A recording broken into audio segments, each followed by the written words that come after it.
The Way of Life is based on the hero's journey, which was introduced to us by Joseph Campbell in 1949. And Joseph Campbell, a literature scholar, he studied thousands and thousands of stories from different cultures. And what he concluded was that most of these stories share the same structure. And this structure he called the hero's journey. Because what he's saying is that every story is a journey in which the hero, which is nothing less than the main character, in which the hero transforms. Transformation is very important. This hero's journey is very useful for people to get meaning out of their own life, out of memories, etc. So that's why we use it also in our workshops, working with people to empower them and for personal growth. So, but before you can use this way of life, you have to introduce the structure to your students or your participants. So that's why we made this little introduction. And here it is. And as you can see in explaining the way of life, we always use Little Red Riding Hood. We use this fairy tale because it's known to many people all over the world. For example, even in the Arabic world, although Little Red Riding Hood is called Laila there. By the way, this fairy tale originates most probably also from the Middle East and is over 2,000 years old. The version we use, by the way, is the version of the Grimm brothers, which is in the West at least the most common version. Cool. So as you can see already a bit, but I will explain it further, there are different elements. But let's start first. It's the hero's journey. As I already said, the hero is nothing more than the or less than the main character. And yes, here we have her. It's Little Red Riding Hood herself. She's the hero in this story. So it's about her transformation. Then we go to the next element, and that's what we call situation A, or the situation once upon a time. Once upon a time, there was a little girl wearing a Red Riding Hood, etc., etc. This is the start situation, and the situation A, it's important that there are some characteristics, and so you give the context, but in this case, it's also important to mention that Little Red Riding Hood is rather naive. This is important to state because of the next situation, namely the situation B, the final situation. They lived happily ever after. But important in this situation is that the main character, the hero, transformed. In the case of Little Red Riding Hood, she's not a naive little girl anymore. She was in the beginning of the story. No, she knows how to deal with the dangers of the world, wolves, etc. And she is now a grown-up girl. This coming to age theme is also the theme of this fairy tale, but that's also another story.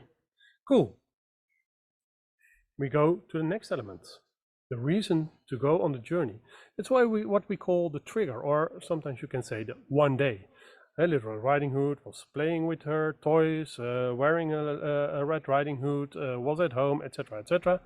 And one day, one moment, there is her mother telling her that she has to bring a basket of with cookies and whatever else is in there to her ill grandmother. Okay. Let's go to the next elements which are in the story, and this is what we call the threats and the helpers, or the opposing and the helping powers, or supporting powers, whatever you want to call them. So let's first take a look at the threats.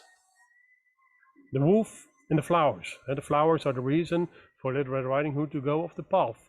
And her mother said, don't go off the path. So this is the first obstacle.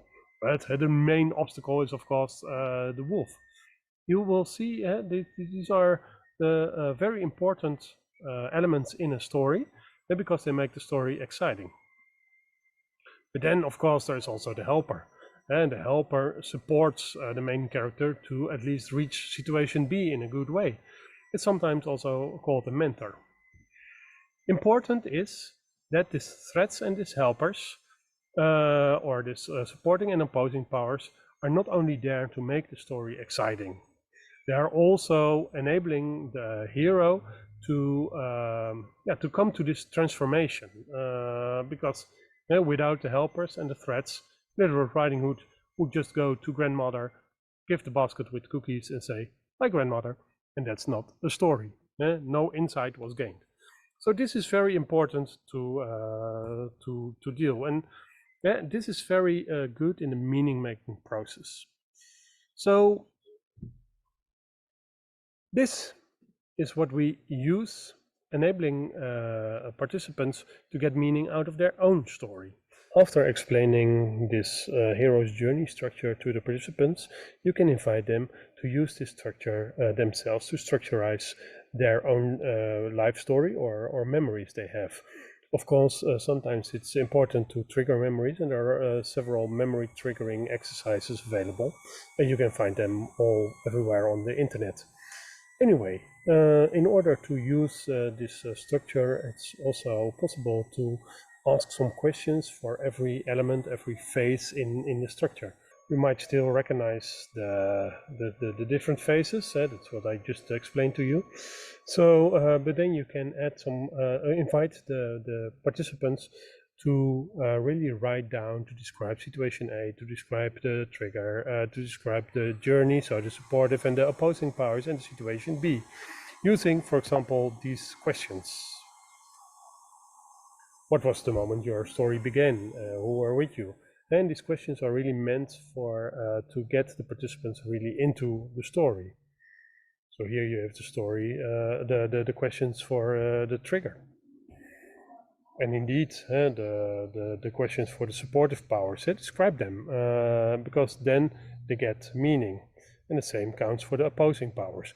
By the way, important here is that you use the phrase how to deal with opposing powers and not how to fight or to conquer, because dealing with is a way more positive way of approaching them.